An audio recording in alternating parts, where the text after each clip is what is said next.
everybody, and welcome. Apologies for the delay, only 36 minutes late or something like that, not too bad. Anyway, apologies. Can we get some comments to see if there's anyone listening or anyone watching, if we're live at all? Let's find out if we have any comments coming in. Anyone there listening to us, I wonder? Yes, we have comments? Yes, we do. Okay, great stuff. So again, apologies, we had some technical issues, but here we are. This is the third episode of the Irish Inquiry, and we're dealing with a topic, the post-pandemic global economy. What's it going to look like? We have three guests with us tonight. I'll introduce them, or I'll ask them themselves actually to introduce themselves in a few minutes. And later on in the show, hopefully we'll be joined by Professor Dolores Cahill again, just for a couple of minutes, because there was some questions that came in last week that she didn't get an opportunity to address. So I thought it would be great if we could get her back just to address some of those questions. So introductions first. Three guests. We have Mark O'Byrne from Goldcore, founder of Goldcore. Seamus Maye is with us again from the Public Banking Forum, and Dr. Finbar Markey is with us. So I might just let the guests introduce themselves, just give us a brief introduction, tell us a little bit about their credentials. So I might go to Mark O'Byrne first. Mark, how you doing, Mark? Good, Stephen. How are you? Great, thanks. Yeah, we're over those technical difficulties, so thanks for bearing with us. Mark, you might take a minute or two there and just tell us a little bit about your background and your credentials. Yeah, well, thanks for having me on, Stephen. Yeah, I am the founder of Goldcore, as you said. I'm the research director. Basically, we're Ireland's largest gold bullion broker. So we basically provide gold coins and gold bars to Irish people who are trying to protect their wealth from and their savings from the depredations of politicians and bankers and all the crony capitalism that goes on in the world today. So basically, I founded the company in 2003. My background is I have a BA in history and Greek and Roman civilization. Very much took a keen interest in the rise and fall of empires. And indeed, the currency debasement that tends to go along with the rise of empires, and particularly when the empires fall, they tend to debase their currencies. And that's when gold comes into its own as a way to protect nations and indeed families from the debasement of currencies. So yeah, that's what we do, and we're strong believers in gold as a way to protect people and companies and indeed nations from the current completely unsustainable financial and monetary system. Great stuff. Thanks, Mark. I think Seamus is joining us again. Seamus, can you hear us? Yes, there. Yeah. Great Good stuff. evening. Good evening, Seamus. Sorry for keeping you. You might give us a little bit of your background again, Seamus, just for people who are tuning in for the first time. Yeah, well, just very briefly, I've been involved in business all my life, commerce degree. I have a certificate in agriculture, and I've also studied competition law and economics. I suppose my journey has taken me through the entire spectrum of Irish life, from the media to the body politic, Dáil Éireann, the access to justice, and I was heavily involved in the construction materials sector myself. So I've become very much of a sort of a campaigner, and I'm active in a lot of different areas. Banking is one, the bread market, the beef market, the beer market, the construction materials market.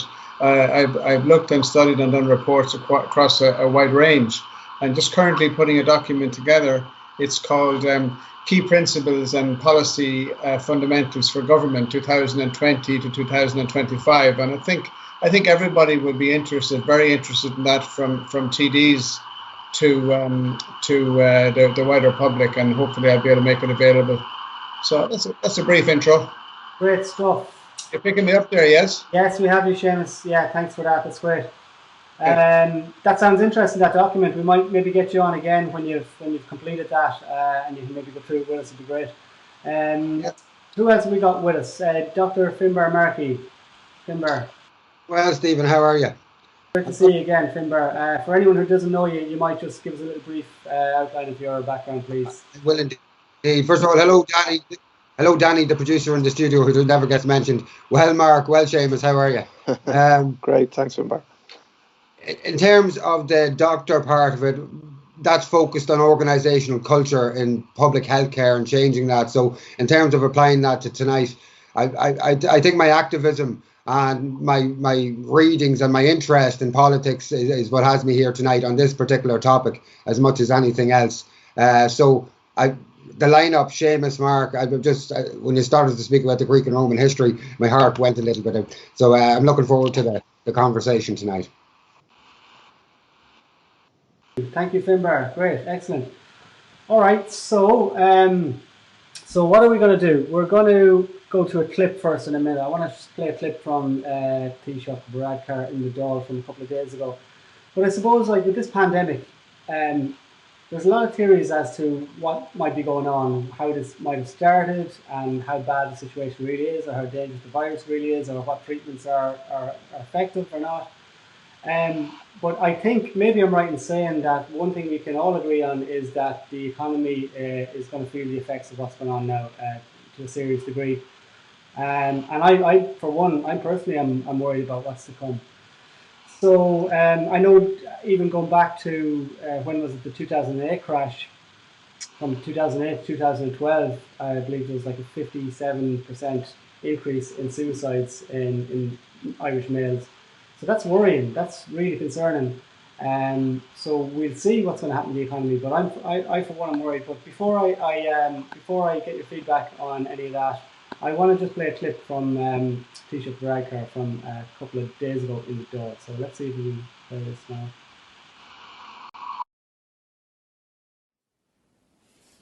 We should continue to borrow until the economy returns to sustained growth. From then on, we should seek to reduce borrowing and our deficit and seek to achieve a broadly balanced budget again within a few years. We do not need to be the best boys in the fiscal class, but we should seek to run deficits similar to those of our peers in Northern Europe, not much larger ones. This is a sensible and sustainable thing to do. It's what Minister Donoghue is doing, and I totally endorse that approach. Ceann Comhairle, having said all this, I am concerned that there is a growing narrative and belief that we can as a country borrow cheaply forever and that this is the solution to all our problems. It's the free money argument, and it's coming from the right as well as the left. But there is no such thing as free money. Borrowed money, debt, has to be serviced. That is, the interest on it paid every year. This will be a new and recurring charge on our public finances, and it will have to be paid. Okay, so we don't need to be the best boys in the fiscal class. That's good news, because we always try to be the best boys. And there's no such thing as free money. I think most people probably know that. Borrowed money or debt has to be serviced. Mark, what's your opinion on that? Presumably, yes, we know that there's no such thing as free money. So what's no big deal, no? Well, there is such thing as free money or free currency today. The ECB is printing trillions and trillions and trillions, as is every central bank in the world, you know.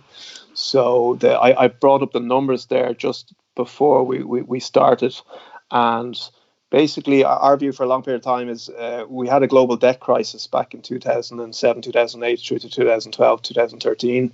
They managed to get a hold of it by kicking the can down the road, was the expression we all use. And now we've come to the end of the road, you know, and the debt today is it's astronomical, you know. So the debt today, before this pandemic at the start of this year, we were $330 trillion dollars in global debt. So 330 trillion. And in the last 4 or 5 months alone since the pandemic, we've gone up another 15 trillion, I think, that's just in the last 2 or 3 months. So, and that's all fine in and of itself. So people need to remember what a trillion is. So a trillion is one with 0.00000000000. It's 12 zeros after it, you know. Mm-hmm. So we used to talk about millions and then billions, and now we're talking about trillions. So that's the global debt, and that's fine in and of itself, providing the GDP of the 7 to 8 billion people on the planet is broadly corresponding with it. But the total GDP of all the goods and services that we all trade amongst ourselves on this little beautiful planet is only, I think it's 100 trillion. So the global debt to GDP ratio is actually gone up in the last few months alone. It's gone up another 20%. It's now at 342%.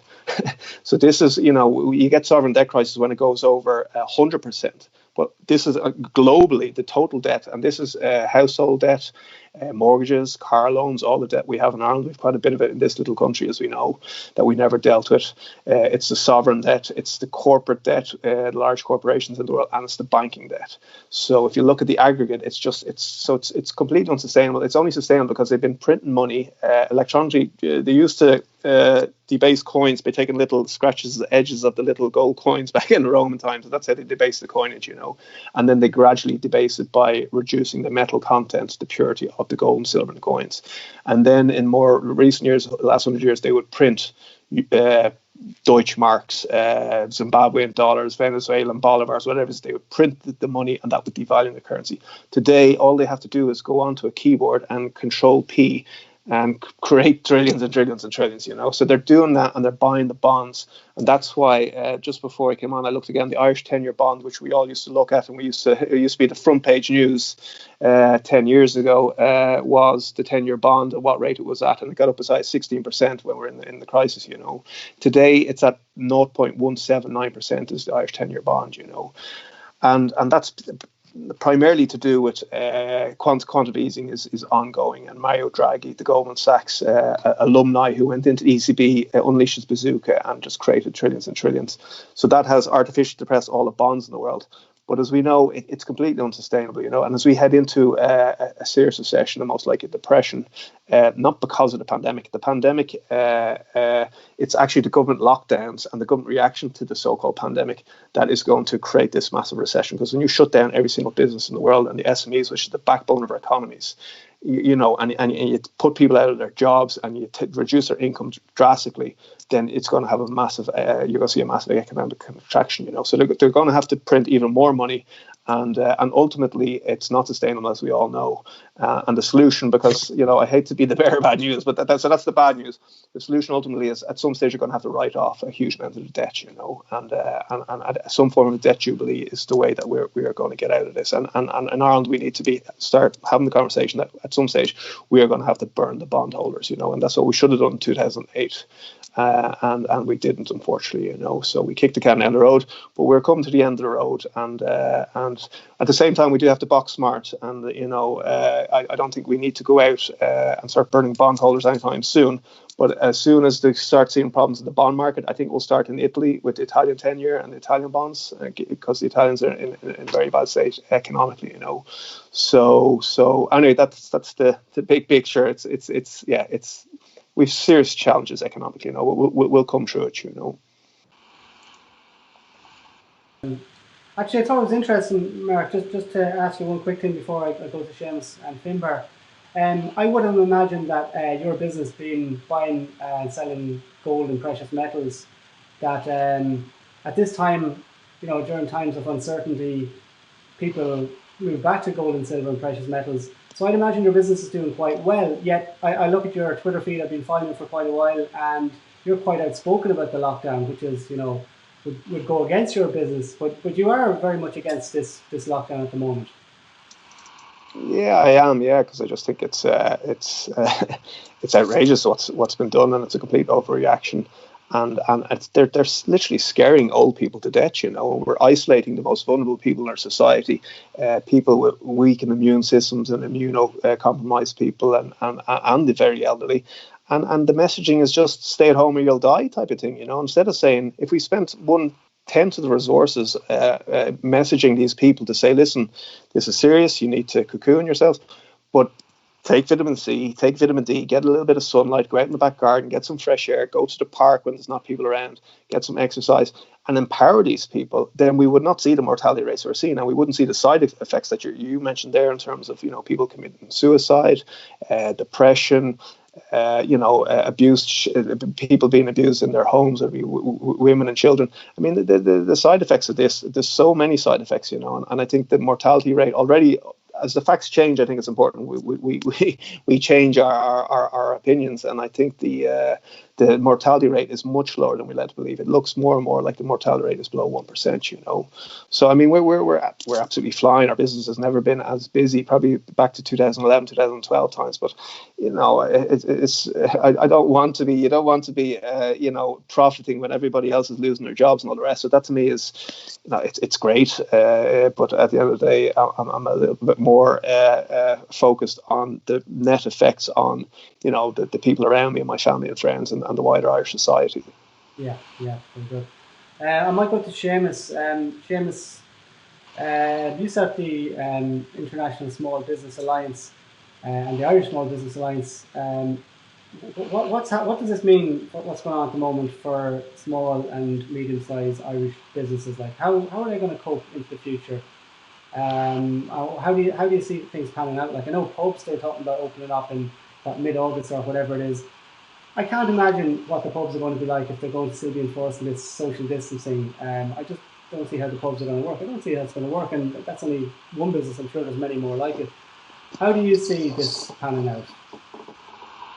Well, Stephen, there's the younger listeners probably never came across the word "gubu," which is the famous word that was it Charlie Hoy created it. GUBU, grotesque, unbelievable, bizarre, unprecedented. I mean, I think in hundreds of years, including the 2 world wars, we've never, ever been in a position like this before. As Mark said earlier, we kicked the can down the road.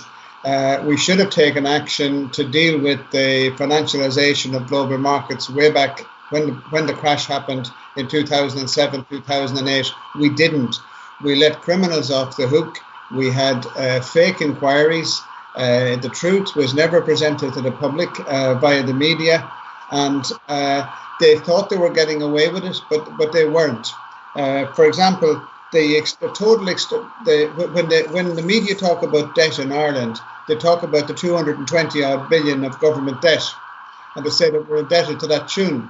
But in actual fact, the CIA, they do a country study on every country in the world, and they put our external debt at 2.3 trillion. Now, the Minister and the Department of Finance, and nobody seems to want to explain those figures to us, but that's where we were at before we went into this COVID crisis. Seamus, can you hear me there? Yes, I can hear you. Yeah, you might just, I don't know if your mobile phone is near the computer there, just getting a little bit of feedback, so maybe just move it slightly away from the computer. Sorry, and sorry, I didn't mean to interrupt you there. No, I've turned it off now, just in case it was, I didn't realise that, were you not able to hear me there? No, we could hear you, just a little bit of interference might be a little bit annoying for some people. We could hear you loud and clear, so please continue. Yeah. So, I mean, we started out with a tip from the Taoiseach from Leo Varadkar, and he just said, we're going to borrow and we're going to borrow and we're going to borrow. But I mean, I heard Pascal Donoghue, the Minister for Finance, on, I think it was Pat Kenny last week. And I mean, he was clearly out of his depth, and that's understandable. I mean, the Minister for Finance only knows so much. They should be bringing in the right experts, and the world is full of experts. But the problem is, they're experts that know what they're doing, and they will challenge the financialization of global markets. I mean, our socio-economies are being wiped out because of this global financialization. For example, you know, what banks were supposed to do was they were supposed to support business. So to come along and give you a loan, and they were supposed to take a small profit, and business and the indigenous economy and the productive economy would thrive. But that has all changed, and it's changed certainly over the last 30 years and maybe more. But nowadays we have the financialization has resulted in banks, they're extracting more out of the economy than they're putting into it. The whole world has become centered on banks and this flawed system that we have at the moment, and that has to change. It should have changed back 10 years ago or 11, 12 years ago, whatever the crash was, and it didn't. So we've got to move about changing it now. And the other thing, we will never change the system that will promote indigenous economies, promote small business, until we break up the big four accountancy firms. The big four accountancy firms are the catalyst and the conduit for all the carry-on that's going on in the global financial sector. So we've got to tackle that. And you asked me about small business. I simply don't know how small businesses are going to keep going. Like, some businesses have money in the and the banks, some business have some reserves. But the vast majority of SMEs live from day to day. And they live from day to day because the cost base of the economy is too high and it's forever rising. And just to give you one example, take insurance. I mean, we have a government in place now for 9 years, from 2011 to 2020, and they haven't done one simple goddamn thing to tackle the insurance crisis. And it's very, very simple to tackle it. But you see, you're taking on vested interests. You're taking on the vested interests of the insurance sector, which is the insurance companies, plus the legal sector, which is coining it, which is making vast fortunes from insurance claims. And we haven't taken that on. I heard Carl Deeser on today on what was he on, the last word, one of the programs anyway this evening. And he was talking about mortgages, and he came to a particular bank, I think it was Ulster Bank. It's a very competitive mortgage, the cheapest we get, 2.5%. I mean, competitive. You can get the same mortgage in Germany for 1.1%, and you can do that for the last several years. So how is our small business supposed to compete against, when we have to pay all these high costs? And then we have, we're supposed to have improved our lifestyles, but now 2 people in every household have to go to work. And we've created this whole childcare industry. And to the best of my knowledge, it's costing $1,000, $1,200 a month just to have a child looked after in a creche in Dublin. So, I mean, the whole thing is crazy, and it has to be completely reevaluated. We have to introduce accountability. We don't have democracy. Forget about it. We have an illusion of democracy, but our democracy has been taken over by big business, in particular the banks. But they have also championed big business in each and every sector, whether it's pharmaceuticals, whether it's construction materials, whether it's agriculture. So unless and until there's a massive radical change, nothing is going to change. And I would say, why doesn't Leo Varadkar, why doesn't Pascal Donoghue? They don't know this themselves. They're not experts in this area. And certainly a lot of the senior civil servants in the departments are captured. So why don't they bring in people like, for example, Professor Richard Werner? He's one of the leading banking experts in the world. People like Nicholas Shaxton, there's Professor Steve Keane, and he will talk to you about debt forgiveness. The people are out there, the experts are out there, but until we break this link between the banks and them owning and controlling governments, we're going nowhere, and that's the reality. Thanks, Seamus. Finbar, would you be in agreement? Are we in as much trouble as Seamus and Mark believes we are, and if so, what, if anything, can we do about it? First of all, I've lost my lighting in case I've got darker there. What starting point will we begin from? Okay, I was up the mountains on the border there for the last 2 days. A friend of mine had a 4x4 adventure company there, very dependent on stag nights, hen nights, corporate dues, everything that is not happening at the moment. And we were pulling his vehicles down. He just had to close. He got 3 months alleviation of rent from his the landlord of the land. But at this stage, it just wasn't happening. Couldn't make any predictions. He had a couple of €1,000 put away. When we went up there yesterday, I witnessed his carcass being picked. Been picked by the landlord, been picked by this business, that business, who knew that he had a little bit left there, what he was hoping to start something else with. And they picked him, his carcass there, in a way that was very frustrating to have to watch somebody who worked damn hard for quite a few years to build up that business. Now, at a more global level, if we try to swell or elaborate that picture out to a global level, I think there's a lot of carcass picking about to start happening. And I think what the words and the quote from Varadkar about we're going to have to borrow, we're going to have to pay this money back, that was his saying, his introduction to a season, if not a prolonged season of carcass picking. In that phrase that he spoke about with regards to having to take on more debt, he was actually telling us not about the debt. He was telling us about the austerity that's to come along with that debt, as though he was a surgeon telling us the bad news and we don't have a choice, we need to have this lump removed. That kind of a very direct, you don't have a choice. That's kind of what the attitude in his voice, I thought, was quite arrogant as well. So the question is, how can change happen here? As Seamus said, it's not going to happen with the same old faces. 2008 was a prelude to what we're about to go through. The economist Adam Tooze wrote in Foreign Policy, There is something new under the sun, and it is horrifying. He went on to say, it makes sense to call instead for a more active, visionary government to lead the way out of this. And I think that's what we need. And we're probably going to move on later on into what may possibly be needed from certain clips that you're going to show, Stephen. But I think we're moving into really tough periods. Even comparisons with the Great Depression, I'm not sure if they are really rational comparisons. Because in the Great Depression, you had areas that were not marketized, that weren't impacted, and that could still be bled by those that were impacted, if you understand what I'm saying, to get further resources. That situation is not there now. Everywhere was shut down globally at the one time. So it is a new playing field. There is something new under the sun. When there was a plague back in the 1600s, and even in the early 1900s, there was an outbreak in the south of France and North Africa, but it was only small collective areas and localized areas. We have something that we've never seen before.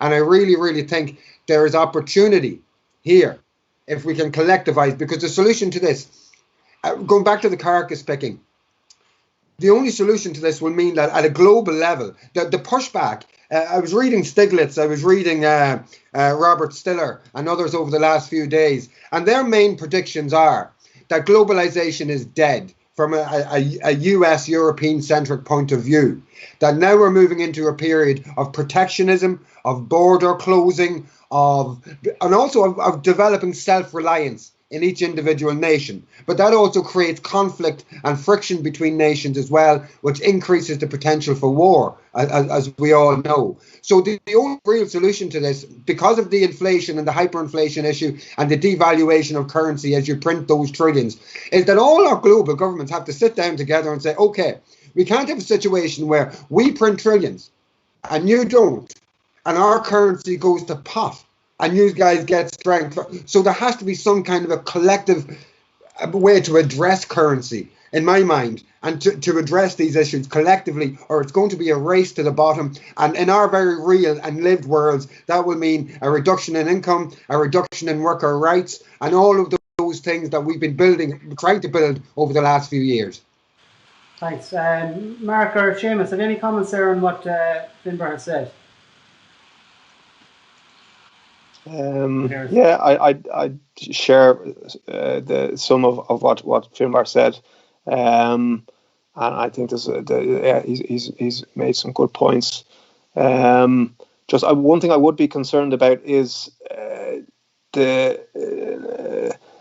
think the problem is it's not impacting all the businesses and all the companies the same. I think the problem is and as James alluded as well, it's the banks and the large corporates that are being favoured, and the carcass that's going to be picked is the SMEs, basically, and that's the frightening visit to face the SMEs, because they've no voice and they haven't had a voice for a long period of time. So someone needs to come and represent these people. And over the years, the Irish government would have been much more favourable towards SMEs, whereas today, I think their voice is completely lost, and I don't know the body that represents them. There's ISME and there's the other one, the Small Firms Association, but they seem to have been consumed by IBEC, and unfortunately it's big business. And when you look globally, I mean, Tesco's and Walmart, all the big players are open, Amazon, so we're seeing these massive corporate monopolies, and they're going to pick off all the, not just the medium-sized enterprises, small enterprises, the mom and pop shops, like your friend you're talking about, Finbar. It's these guys that are under pressure, and we'll have to. I really think at some stage we'll have to get onto the streets, because I think it's the only language that they understand. And we're going to have to create a movement that actually supports SMEs and doesn't talk about it, but actually says this is fundamentally the vision. That's the vision. The word vision was used, and that's fundamentally important. What is the vision that we have for Ireland in 5, 10, 20 years' time? Are we to be run by banks and Google and Facebook and these tech monopolies that have been created? Who are now censoring us? I mean, at some stage we're just going to have to say no. We're not having that. We want real competition, and we can't have massive corporate monopolies run the show. And Seamus' point is fundamentally important. It's we don't have capitalism. We have this giant corrupt corporatocracy. It's basically it's basically government run by corporations for corporations, and the politicians are just minions. That's all they are, is minions. And the concern is that when you go to the ballot box and you vote for a different party, you're moving the pieces around the chessboard, but ultimately the power structures are still there, and you're not really addressing the these massive supranational institutions such as the World Health Organization, which have actually have a lot of questions that need to be asked of them, in terms of their handling the crisis. But whether it be the ECB or the EU, it's just the word Seamus used again was the accountability. There's no accountability, there's no democracy, because these large corporations and banks are run the show, So, and most people aren't even aware of it, because the media, you can't even have a conversation in the media, So we've a lot of work to do, but I do think people are beginning to wake up, and I think people are.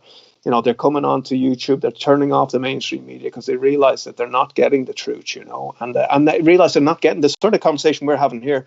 This conversation should be on RT. It should be on Newstalk, But it's we've been put out to the fringes of society, and then they wonder why people like Trump are elected, Why is there populism? It's because you're not allowing rational, normal people to voice their concerns, whether they're centre right or centre left or right wing or left wing, whatever. But decent, honourable people who have real concerns about the way the world should be allowed to voice their opinions, And that's how we inform ourselves, and then we ultimately create solutions out of it, I might go to Seamus. Seamus, I want to ask you a little bit about public banking. I know you're very involved in. Sorry, Stephen. I could just say, just to follow up on Finbar on that, just for a moment. Like what we do not have capitalism anymore, and both the right and the left are all confused about what's going on, and they're meant to be. We have a pernicious mutant of capitalism, which is not capitalism. It's happened in the States, it's happening all over Europe, it's happening in Ireland, where we have these giant companies. And don't forget, 10 years ago, they started putting people out of their houses and their businesses. Some of the criminal behavior that went on with the banks and closing down business and asset stripping them, and then putting people out of houses. This isn't just about to start. This has started. And I know myself, I heard the chief executive of CRH, who's Cement Roadstone, recently talking about the opportunities that this COVID-19 is going to give for them to pick up more businesses, when in actual fact these companies should be all made to divest and break up. And as I said earlier, one of the big problems we have is the big four accountancy firms. I was just reading recently about PwC and Anglo-Irish Bank. And at one stage, one of their experts said that Anglo-Irish Bank had been insolvent all along. But then another wing of PwC said, no, it wasn't. It was solvent. So, I mean, they just say whatever they want, whatever suits, and they get legislation to suit. And when there's white-collar crime, when the legislation is breached by global corporates, it doesn't matter, because the legislation is not for them. It's for small and medium enterprises. And one thing that Mark said about the small business representation. Okay, let's look at ISME. I don't think ISME is the problem. The problem for ISME is that their board or their committees, all of them, are in hock, because they're going to be in hock to AIB or Bank of Ireland or Ulster Bank, to the pillar banks. So it's very, very difficult for them to come out and say what really needs to be said. And, you look at the Small Firms Association, that's under the wing of IBEC, so we know where that's going. Nowhere. IBEC is the home of big business, and as far as I'm concerned, the Small Firms Association shouldn't be part of that whatsoever. I have great respect myself for ISME, but I do understand that it's very difficult to stand up to banks and to talk out about what the banks are doing when you're in hock to them and you're depending on them to renew your facilities every day and every month. So that's one of the issues that I would see. Thanks, yeah. Finbar, I don't know if you want to get in there. I want to go back to Seamus about. I was just reminded of the general description, and I was asking myself while listening to you guys that there's nothing new in this really. There is with the COVID, but from the point of view of the development and swelling of cancerous large conglomerations that come to dominate the domestic governments and at the same time sap the energies from nations. We had the East India Company. So to my mind, in many ways, these are kind of modern variations of of that, and what we're describing in a way, this idea of the picking off of the carcass and things like that. I don't think it's a new problem per se, and we'll always have an over and back in the battle against it. But at the moment, I think we're losing the battle, as both Mark and Seamus have been saying. And if I could just come in, because there's one point I want to make. Sure. I did a BCom, I did a Bachelor of Commerce in UCD, and our universities have gone rotten. They've gone rogue. They're peddling this agenda. And you see it. I mean, the chief executive or director general of RTE, Dee Forbes, she was a student in UCD, probably just maybe a bit after me or whatever it was. But this agenda is wrong, because Mark said that the likes of us should be on mainstream media speaking. And I think actually we're all speaking reasonably sound. We know what we're talking about. And there's a lot more besides us, a lot more and a lot better people than us probably out there. But the real truth does not get out on the media. And the media, accountability is a big problem. The media is a big problem. Democracy is a big problem because we don't have it anymore. These are all the issues that we really need to be talking about. Seamus, we're going to have to move on shortly because I know we've managed to get a hold of Professor Dolores Cahill, but I wanted to ask you a little bit about public banking. Is this something that could help us into the future? Or what are the chances of getting something like that happening here in Ireland? I know, for example, in Germany, it's quite a big thing, and also in New Zealand as well. Maybe can you tell us a little bit about it? Yeah, well, it's very simple. We spoke a few minutes ago, as mentioned, Professor Steve Keen. And Steve Keen had this to say about banking. He said, ultimately, the financial sector should be the servant of the rest of the economy, not the master. But at the moment, it's the master of not just the economy, but of the politicians as well. So to break the nexus, we need a complete political shift. Now, just go to Germany and go to public banking. 70% of the German economy is funded by public banks. The public banking model in Germany is around for over 200 years. Germany is the fourth largest economy in the world. It's by far Europe's largest economy. And as I say, it is funded 70% by public and community banks. They are profit making, but they're not profit maximizing. They're basically a socio-economic bank, and they work locally. There's, I think, 14 or 15,000 branches of the Sparkassen public banks right across Germany. Every village you go into has a Sparkassen. We have campaigned, and I'm joint chair of the Public Banking Forum of Ireland, and we have campaigned certainly since about 2013, 7 years now. We've worked very, very hard, but they just won't listen to us in their Oireachtas. They don't want to know about what's the right thing to do. And at the same time, the Oireachtas is euthanizing the post office network. They're closing post offices in their hundreds every single year. And the simple solution for the post offices is very simple. They had this problem in New Zealand, and the New Zealand government, under pressure from the people, turned around in 2002 and they converted their post offices into what they call the Kiwi Bank. And they gave their post offices full banking model.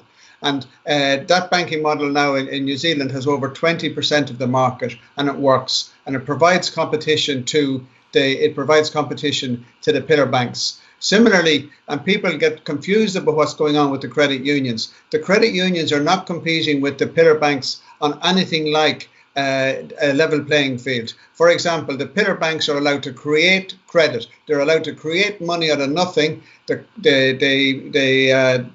credit unions cannot do that. Granted, they're giving them some checkbook accounts and they're giving them some cards and they're giving them crumbs from the table. But we have a credit union movement with approximately 13 or 14 billion available to lend that they can't lend because our government is in breach of competition law, Irish and European competition law, and it's hell-bent on closing down and corporatising the credit union movement, which will happen in years to come. And the post office movement will be gone, all at the behest of pillar banks, all at the behest of the global financialisation model. And that is the key, and they simply will not listen to us. I personally made four presentations to the Finance Committee, and fair play to John McGuinness. He's one of the best people in Dáil Éireann and has been for many years. But we're falling on deaf ears with all of the political parties. Right, okay. So if we wanted to have an episode in the future on public banking, and I'll ask yourself and anyone else, who should we invite on? Who are the big names that we want to get on here and have a chat? Would you be able to recommend some, Seamus, or what's the best way to go about getting the debate going with this? Well, the person in the US that's best known for public banking is an attorney, Ellen Brown. There's a chap in Canada, maybe better not name him without his permission, but I'm sure he would come on. Professor Richard Werner, he's probably the leading international banking expert in the world. Professor Werner would hopefully be convinced to come on. And there's more. Nicholas Shaxson, that has written this book, The Finance Curse, he would be excellent. The people are there, but Stephen, I hope you can get them on, because RTE won't bring them on, or neither will the mainstream radio stations. Yeah, they should be on. Yeah, well, hopefully, Seamus, with your help, and hopefully if there's anyone else watching that has any influence or has any contacts, we can make contacts with some of these people, and we can maybe make a show of RTE if we can get some of these world experts on and have a serious conversation about it, because, as you say, it would make a massive difference to our country. We're gonna finish up soon and maybe get Professor Dolores Cahill on, but I just want to go to Mark and Finbar just in closing. Any closing comments? I'll go to Mark first, maybe. Well, yeah, I agree with everything Seamus said in terms of the importance of public banking. The importance of the post office would be great if they could step up. And basically, we need an ecosystem and reduce the dependency on the so-called pillar banks, So, and unfortunately, this government is not for turning, shall we say, but maybe if we get some form of slightly centre-left leaning coalition, maybe they may be more open to it, So I think that's a little chink of light there potentially. But we need to be organising ourselves, I think, and not solely depending on the government. I think Richard Werner, the economist in Germany, I saw the presentation. Seamus brought him over to the public banking forum there in Dublin about 4 or 5 years ago, and he is the leading expert, and definitely get him on because he's amazing. And what he's saying is actually that ultimately the ECB is trying to do away with all banks, and they want to actually have a monopoly, like a communist style Soviet Union, one bank that rules all, So that's actually the bigger frightening bit, is that they want to even concentrate power even more into the centre, So we do have to start stepping up against it and to start taking the power back, And one last way to take power back is to become your own central bank. Save yourself, take a little bit of money out of this corrupt financial system, have a few gold coins, a few silver coins, put them away for a rainy day, someplace very safe that you feel very secure. And it's just a hedge. It's not the solution, but it's part of the solution in terms of protecting people from potential worst case scenarios, one of which is bail-ins, that the deposits, they may come after deposits in the next crisis as well, Yeah, true. Yeah, and Professor Werner, as I say, absolutely, he'd be a great man to get on. Finbar, any closing comments from yourself? Yeah, I think in terms of public, just two very quick comments. First of all, in terms of public banks, I think they are the spine of resilience that every country needs to have, so that while there might be international stormy waters in which we have no impact or no decision-making powers, that we have our public banks that give us that bit of resilience, and also that gives us that bit of support in hard times to the general public. But secondly, just coming back to the four main accountancy firms that Seamus was talking about, I read an article when I was a late teenager that really influenced me on what was then described as the British public sector culture. And it was this idea that when you went into the public sector, you were serving the British people, and you were serving the state, as it were. You weren't serving the interests of a private company out there. You weren't looking after yourself by hoping to get another job in 5 years with some big conglomerate or something like that. You were in it for life. You felt satisfied with your income. You were comfortable enough, but you knew that you were there to serve the British public. That's gone out the window now. And that's all about culture. In other words, our belief systems and how we actually are trained and how we are educated. And that can only come by the political will to give direction of new policy, to direct every aspect of the civil service, and that we, instead of hiring the enemy to do our accountancy, hiring the enemy, as a centre-left kind of person, I would see them as the enemy, hiring them to give us our financial advice, I just think is insane. And so not only do we need public banks, We need a proper public economic advisory system that serves this country and the people of this country. So what we might do now is we're going to get Professor Dolores Cahill on just to address a couple of questions that came up last week that we didn't get a chance to talk about. So if lads, if you could stay with us, that'd be great. We're just going to have Dolores on for maybe 15 or 20 minutes. And as we're calling her now, we're going to play a clip from a doctor in the US who's talking about the death certs and how they've been instructed to fill out the death certs. So it's very interesting. It's maybe 2.5 minute clip. So have a listen to this, and we'll get Professor Dolores Cahill on now, hopefully. As a physician, I received an email last week from the Department of Health coaching me on how to fill out death certificates. And I've never really received coaching from the Vital Statistics Agency in terms of how to do a death certificate. But basically, I felt like they were saying, you know, you don't have to have a confirmed laboratory test for COVID-19 in order to make the death certificate be COVID-19. So wait. Sir, I don't mean to interrupt you, but that and what you just said, I think is critically important. Can you repeat what you just said, please?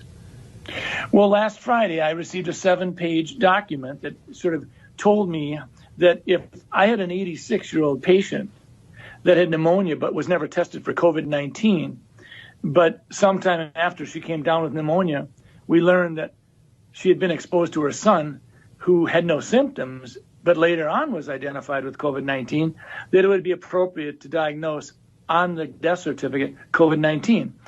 Now, we've not done that. If someone has the pneumonia after and it's in the middle of a flu epidemic, and I don't have a test on influenza, I don't diagnose influenza on the death certificate. I will say this elderly patient died of pneumonia.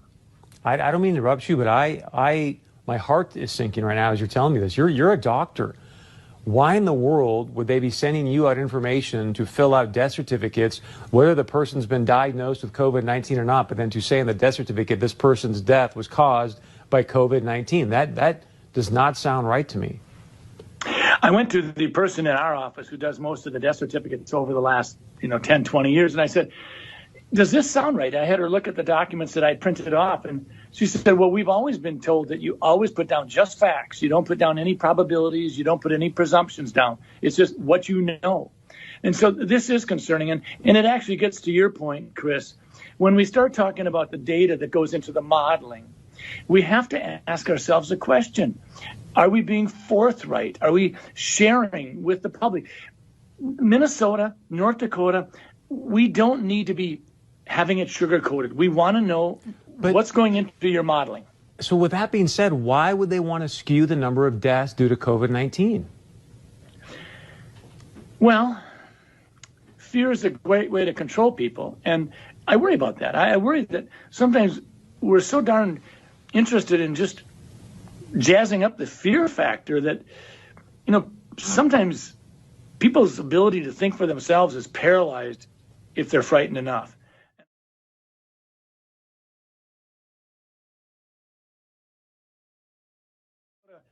As a physician, I received an email last week.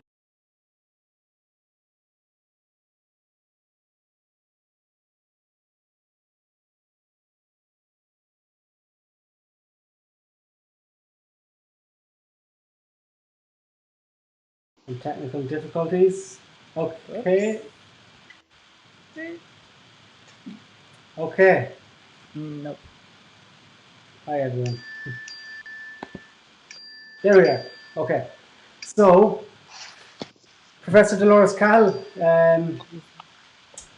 is she with us? Are you with us, Dolores? But we talked to her, yes. Can you hear us, Dolores? No? She was talking to her. I don't know if she's with us.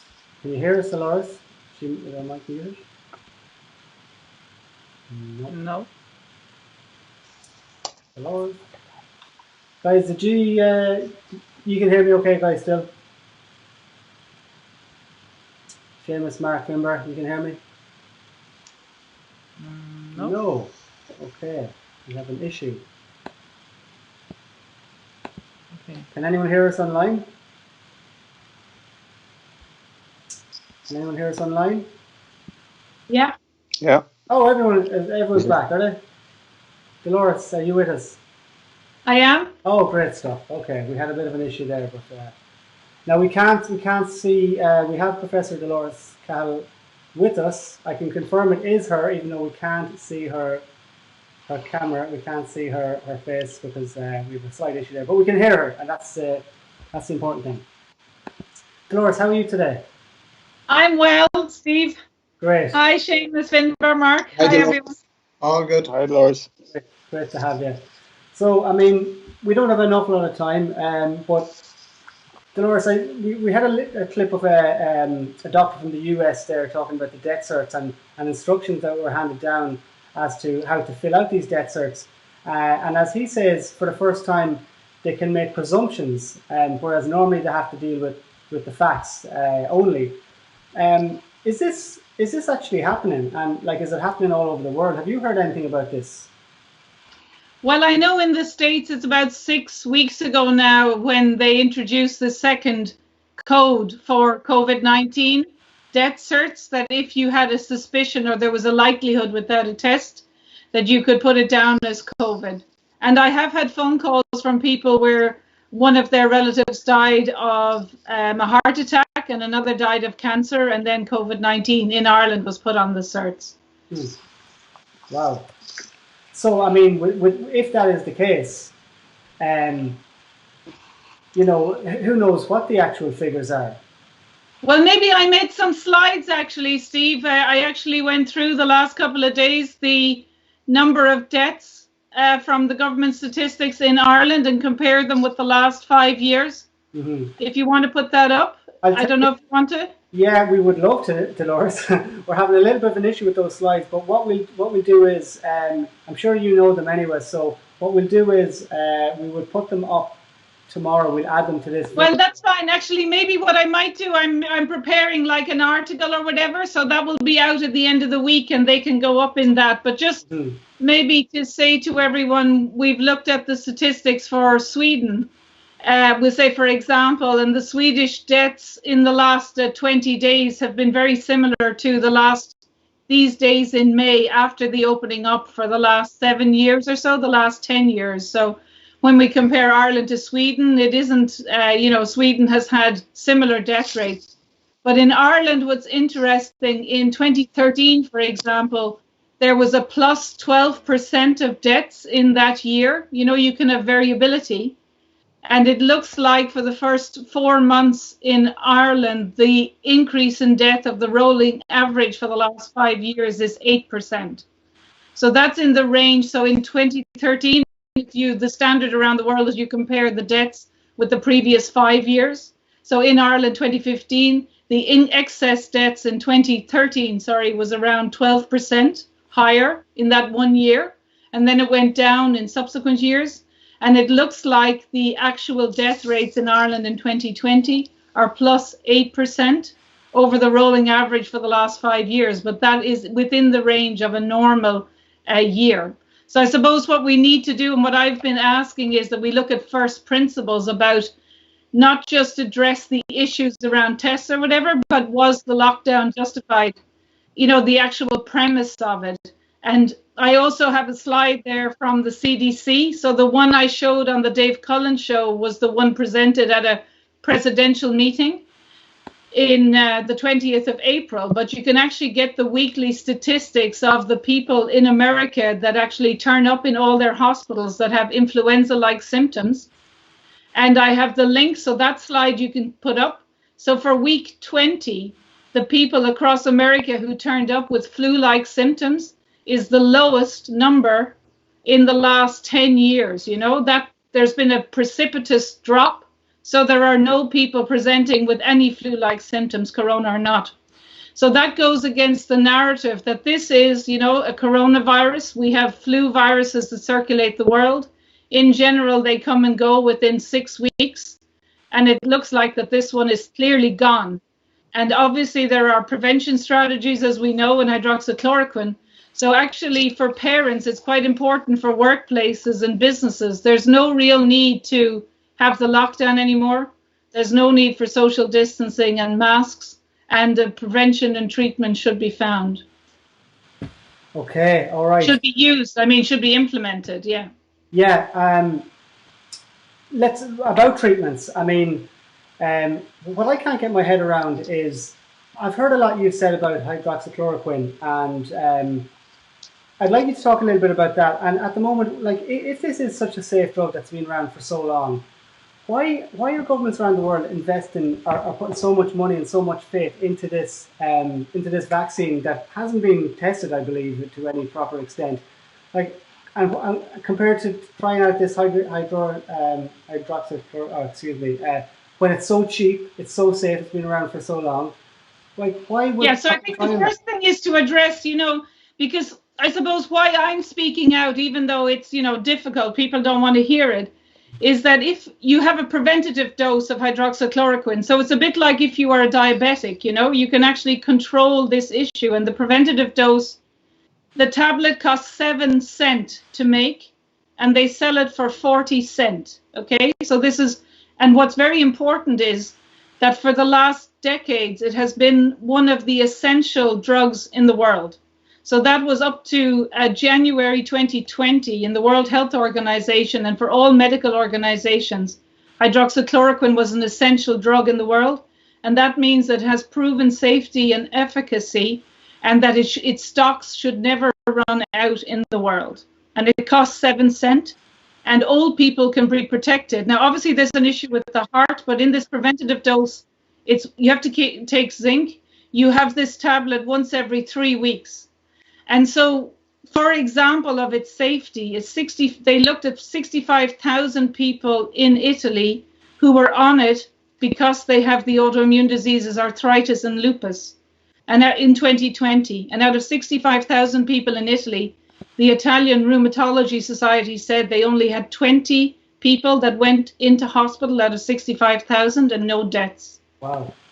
So the treatments in America, where they don't prevent it, and some of the clinical trials like the Lancet and the Veteran, they actually only used hydroxychloroquine without zinc. One of the studies when the patients were already in intensive care, and they only looked at them for 1 day.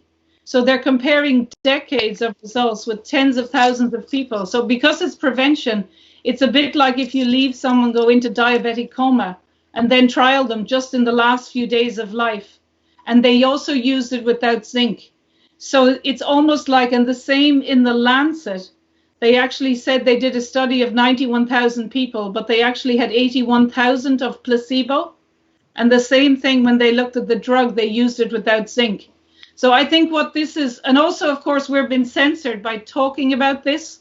So the studies that are being produced in the last few weeks are actually designed where hydroxychloroquine without zinc could not work.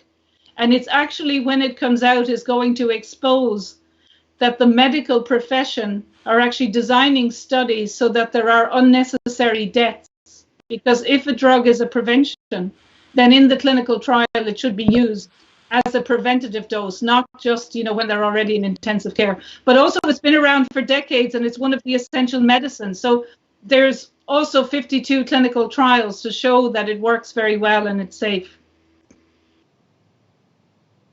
What I might ask you to do, Dolores, if we get a chance in the next couple of days, if there's any links to these studies, because I'm sure a lot of people would like to have a quick look at them themselves. I can give you the links. They're on Dave Cullen, and I gave them to James Delingpole. Yeah. So the Lancet study, everyone can find it. The only problem is there's a design flaw in it. They only look at people in intensive care, and they don't use it with zinc. So hydroxychloroquine, why we're speaking out is that if we open up and you give it as this one tablet every 3 weeks, they're significantly.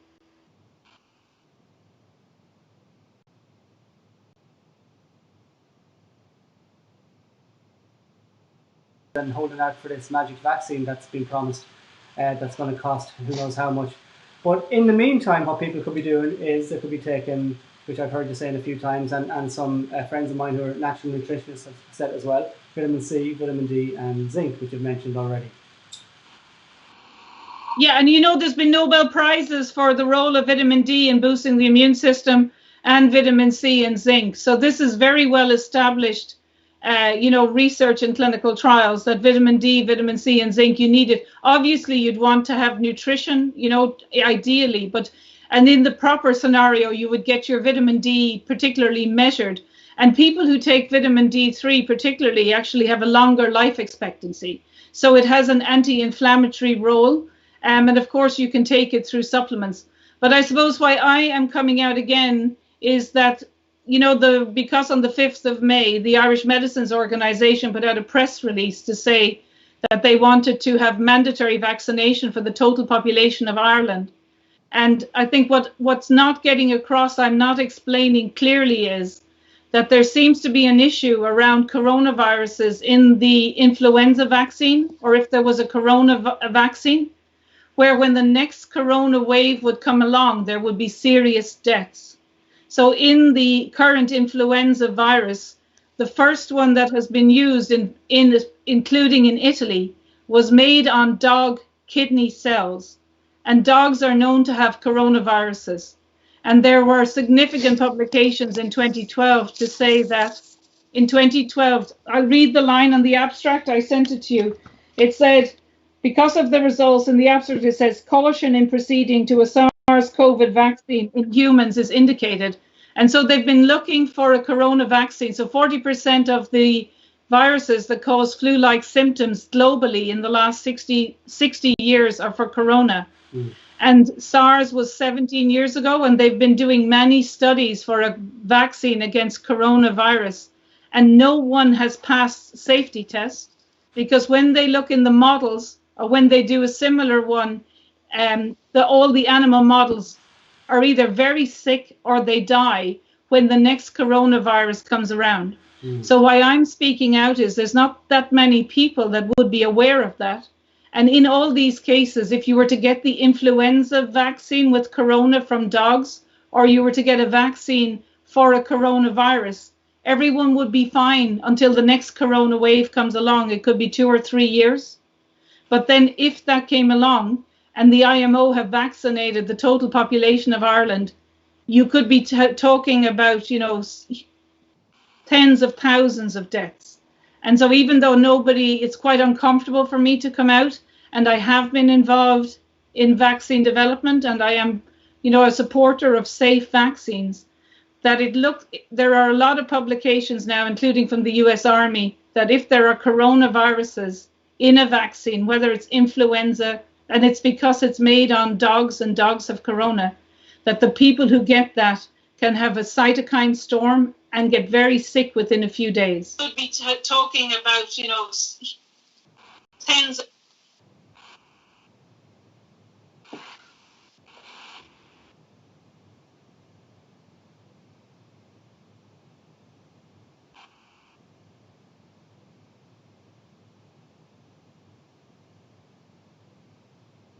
So, yeah, I was on the Niall Boylan show, I think, about a week ago now, and he gave me a good hearing, to be fair. I was on for about 20 minutes or so. And then I was on the radio station, Highland Radio in Donegal, for about 25 minutes. But no one in RTE or News Talk or any other station. But of course, I have been on internationally in Canada and America and in Europe and the UK, some podcasts and things. And of course, I suppose we should mention that the original video with Dave Cullen, which had around 480,000 views in about a week, was censored by YouTube. And, there was no real issue. So apparently it breached their code. And then Dave Cullen put up a second video a few days ago where there are 8 professors now, epidemiologists and immunologists and virologists that are saying the same thing as me. First of all, this virus has actually circulated the globe. The death is in the range of a normal flu, unless there are predisposing factors, and you can get hydroxychloroquine and zinc. But that video was taken down as well. So that was a series of medical experts who are raising concerns about the lockdown, because, there will be extra suicides, there'll be undiagnosed cancers, there'll be people who will have heart attacks at home that are afraid to go out, and also the anxiety associated with it. So I think the harm to the health of people is probably 2 or 3 times more from the lockdown. And also it's not necessary anymore because we now have a prevention. So to answer your question, a few people have contacted me, but not so much RTE and Newstalk. And I am working on an article because I think the journalists are not doing their job. So what we need to ask is the fundamental things is why was the lockdown called? Because it actually looks like, except for certain hotspots in the earth, the death rates were within the range of a normal virus. And also the treatment was known in China for zinc and hydroxychloroquine. So they should have communicated the symptoms in the treatment and then protected the vulnerable by quarantining, because it was already known in January that people over 80 and with underlying conditions were targeted by this virus, but also they could be protected. So in fact, you could have hardly any deaths at all if that was communicated, and then there would be no need for a lockdown and also no need for this masks and social distancing. And the schools should go back to normal, There's actually no need for this. And I think what the journalists are not doing is they're not asking the governments because I've been trying to look for the research for their side, and there isn't research there that supports the social distancing or the masks or the lockdown. Yeah, I mean, it says so much about RT, but I suppose, I mean, if you ask the guys on the call with us, they wouldn't be surprised. But it is.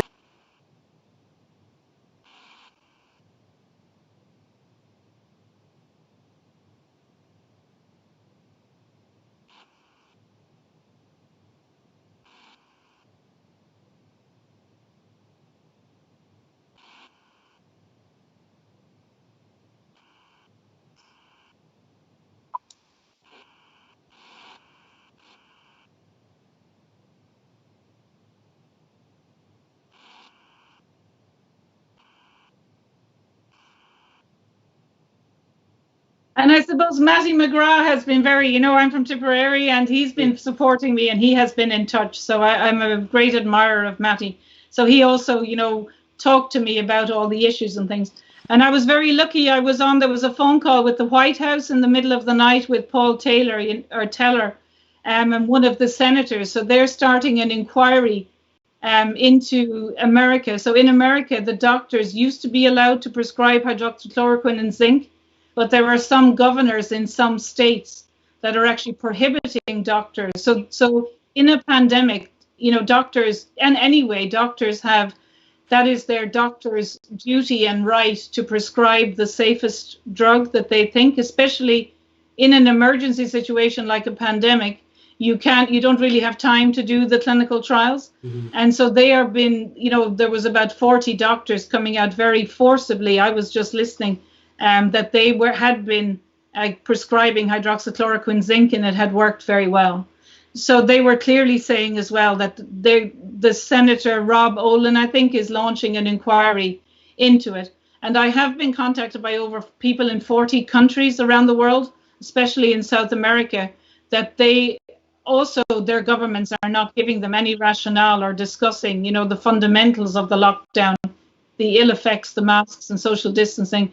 And I have been contacted by barristers and a number of experts. So we are looking into the various mechanisms of a public inquiry with a number of groups around Ireland. Okay. And I suppose what we want to do is learn lessons, I think this is the biggest mistake of the century. I think it's absolutely unnecessary, and it was entirely preventable. But what we need to do is, learn lessons, hold people to account, including the politicians, their advisors, the media, and, the lawyers. And, because if it's not necessary, it means there's, older people have not seen their grandchildren. Children have been kept without an education and without playing sports. It has huge, and obviously small businesses will go out of business. So I think we also have to debunk the narrative that we don't have to go into a spiral, because I can predict the media will say, we have no choice in Ireland. We're going to have this huge 15% drop in GDP. But I'd like to just go along with what Mark and Seamus was saying, as well as Finbar, that we can actually take a good hard look at Ireland and look at the banking system and look at alternatives and encourage people to maybe shop in their local shop, to move their accounts to post offices and credit unions and try and support small businesses and support farmers, and to try and eat healthy and educate each other. And that actually we don't go along with the media narrative, that's been played out. Yeah. Absolutely. Well said. It's an absolute shame. It really is shameful that RT haven't been in touch with you to try and get you on the likes of Primetime Show and get someone to debate you, someone who's well qualified, that's saying some opposing views, and let's see what people think. And of course, I have no interest in hydroxychloroquine or whatever. And if I'm wrong, my reputation will be further destroyed. So, I'm happy if I'm wrong, and I'm not saying I'm an expert in everything, but I think we need to do it. But I think it's actually for them. I was saying to Dave Cullen, he was quite surprised that our videos were taken down. And I said to them, if they were more strategic and more clever, YouTube would not take down the videos of doctors trying to give preventative information to keep elderly people alive. And RTE, if they were strategic and clever, they would bring me on and put me against 12 people. Absolutely. So in a way, ordinary people have an intrinsic kind of inherent value for fair play and freedom of speech and open debate. And I think it might actually, in the long run, be counterproductive for YouTube and Google and Facebook and RTE and News Talk to be really excluding us or censoring us, because I now have statisticians looking at every death in Ireland and not just on our RIP.ie, so that if we have a public inquiry, the people that are ringing me now saying that their grandaunt's had a heart attack but they put on the death cert COVID, that if we have a public forum, they can come and give evidence. Yeah. And then the people, the pathology people or the registers or whatever, will see that this was exaggerated, and I suppose what people are asking me is why, and I don't have the answer. And it just highlights we really don't have journalists that are actually saying to the politicians, because when Professor Ferguson said 500,000 people would die in the United Kingdom, and then within 24 hours of the lockdown, he brought it down to 20,000, and then he brought it down to 12,000 within 24 hours. So that was in the range of, in the United Kingdom, with a population of 60 million people, of a normal flu. And also in the United Kingdom, 350 people under 60 have died because of COVID. Now, while all deaths, are to be regretted, you have a 1 in 115,000 chance of dying from COVID if you're under 60 in the United Kingdom. And that's like less than driving your car to work or drowning. So there's absolutely no reason for the lockdown, and the harm to do with undiagnosed cancers, cardiovascular diseases, and anxiety are much more. So I really don't understand globally why the lockdown is continuing. And also for hundreds of years, we quarantine the sick. And it's clear that people under 60 are not affected. And especially if you take preventative strategies and have hydroxychloroquine, you need have no deaths. So it actually makes no sense what's going on. And nobody is asking those questions. They're asking me those questions, but I'm not doing this change in policy. So we really need to push back. People need to ring RTE, ring their TDs. And essentially, we don't have an opposition in Ireland because every party are not asking questions, and they need to be held to account as well. Yeah, absolutely. And well, look, until RTE do get in touch, Dolores, you always have your free speech platform here. And I'd invite anyone who's got any qualifications that disagrees with Dolores, please get in touch, send us an email, go to the website, theirishinquiry.com, and you're more than welcome to come on and, put your points. And maybe I should just say I've seen that there has been comments, for some of the things, and I'm working on those comments. So I just have to read a lot of papers in the last few days. So my article will address the comments that have been under your Facebook and on YouTube as well. But it's very difficult to actually find things on masks and social distancing. I can't understand why they did some of their policies, so it's taken me a little longer. I can find a lot for why they didn't, why they shouldn't do things, but I'm trying to be fair in my paper. So I will address all of the comments that have been raised as well in that article. Really looking forward to hearing that, Dolores. Before we wrap up, I'll just maybe go around the house. Does anyone have a quick question or comment for Dolores, maybe? Stephen, if I could just come in there for a second. Please, yeah. I'm no medical expert, but if somebody has 500,000 views, somebody is eminently qualified as Dolores has 500,000 views in this country, they should be on mainstream media. And I don't care if they can bring on 5 people with the opposite views, and if they can shred her story, well, so be it. She is prepared to go on, and she's prepared to debate with any experts. And that's the least we deserve. That's the least the people deserve. But the bottom line with RTE is, and this is unfortunate but true, RTE is but a puppet of the state. Yeah. And it's not the journalist is the problem. It's the power, it's the control of the media that's the problem. Journalists have mortgages to pay, they have childcare, they have car loans. They have to write what they're told to write, and they have to toe the line. But I say, Stephen, she should be on RTE. Thanks, Seamus. Can I just say, Stephen, if you don't mind, that I'm not going based on anything, because we've been so frightened into our mindset at the moment that I'm not going to be taking my mother into the shop tomorrow. However, I always have felt that when something is so taken for granted that it's never questioned by anybody, then we have to look at that. And the Dolores, I've been on a couple of podcasts with her now. We probably won't see eye to eye ever on everything. However, she has never been offensive.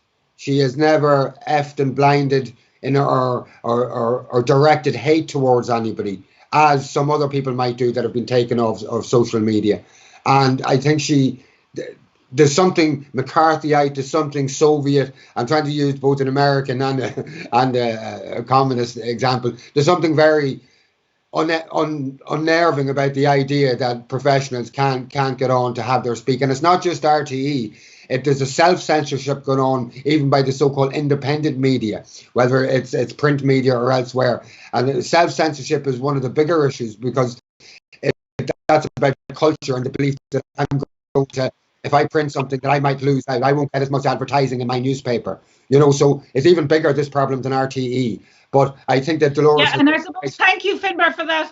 The thing is as well, in the studies that I put up in Dave Cullen, that there were, like with an RSV, where they got an RSV vaccine and they gave it to a small number of babies. 2 babies died, So there are, and in the ferret studies, a large proportion of the ferrets died with re-exposure. So I'm not coming out just for the sake of it. There's actually significant health risks to do with, what's not been addressed. And why it's difficult to raise it is that the health risks might only appear in 2 years. But if we'll say, like the influenza vaccine that was given in Bergamo, 185,000, that had this issue with corona, and that seems to be now why there was excess deaths just in that little island, that if Irish people were to get, a similar issue, you could have thousands of excess deaths to do with this thing, viral interference. So, and then somebody like me, there would be very few people in Ireland that could actually highlight this issue. So there's, it's not comfortable for me to do this, but there is a moral and ethical responsibility, because if I'm wrong, then the doctors can say, no, in the current flu vaccine, there is no dog tissue. We'll test it for coronavirus. So instead of the IMO coming out saying mandatory vaccination of the total population with influenza vaccine, that it's not clear that there isn't this issue with corona, they should be coming out saying we're going to sequence this vaccine, we're going to look at every ingredient, there is no dog tissue, there's no issue with corona, but they're not. The response from the government was, essentially free vaccines for everyone in the audience without actually, addressing the issues. And there's been a lot of publications to show there's an issue with viral interference in corona. And in the papers, they say we should really consider not doing this in vaccines for humans. And that's why there hasn't been a corona vaccine in 17 years, because essentially vaccines with coronavirus, have huge cytokine storm, huge adverse events and death. So it's not just a trivial issue, there's potentially thousands of people could die, and much more than the consequences of just getting this current virus as a normal flu. So there's a couple of things going on, but the solution in Ireland to what's going on is not a vaccine that hasn't been safety tested, that it might or might not have this issue. Mark, do you have anything to say just in closing? I just want to say I'm very proud of Dolores, and fair play to her. It's great to see an Irish woman out there just speaking truth to power. And I like the expression from George Orwell: in a time of universal deceit, telling the truth is a revolutionary act. That's exactly what she's done, and it's great because I've been following different scientists who've been questioning the official narrative now for the last month, 2 months, 3 months. The likes of Dr. Bruce Lipton, Dr. Buttar, Judy Mikowicz, all these people. So it's great to see Dolores come to the scene and to hear this Irish voice, and we all need to stand up now and start asking questions. And let's just have the debate. Why are they so frightened to just talk about the facts? Have a debate. I mean, the basic tenet of journalism is a plurality of opinions, but all we get is one opinion and one side of the story and all these things. On RT 10, 15 years ago and on Today FM News Hub, you would bring on two sides of the debate. You'd have the left-wing view, the right-wing view, you'd have the pros and the cons, and you'd have a debate. And that doesn't happen anymore. They bring on one so-called expert. Oh, we've got Niall Ferguson from the Imperial College of London. And then they just interview him. They don't ask him any hard questions. They don't ask him questions that are bring up the points that Dolores has outlined in her many presentations, Yeah. So, well done, Dolores. Keep up the good work. Great stuff. Thank you. Great stuff. Okay, so guys, we're just coming up on 12 o'clock. We were a bit late getting started tonight with some technical issues. Please give us a text or a message after. Just let us know what the sound was like, because we had some awful problems near the start. And we posted a few comments there. There's a lot we didn't get to. Some people were saying they had some documents or they've been in touch with TDs and they're not getting any response. By all means, send us your correspondence that you're sending in there, and we can help publicise it, maybe put a little bit more pressure on these TDs to answer you. In the meantime, we'll hopefully do another show in the next week. If any specific topics you'd like to cover, do send them in, or any panelists, any guests you think would be good on the show. We'd love to hear from them as well. And also, please, if you go onto our YouTube page and our Twitter and Facebook and give it a like there and share this video, it would be great. So I just want to thank everyone for tuning in. Apologies again for the late start. Thanks to our guests, and we will see you all next week, hopefully. So until then, take care. Bye-bye. Yeah, thanks. Bye-bye. Oops.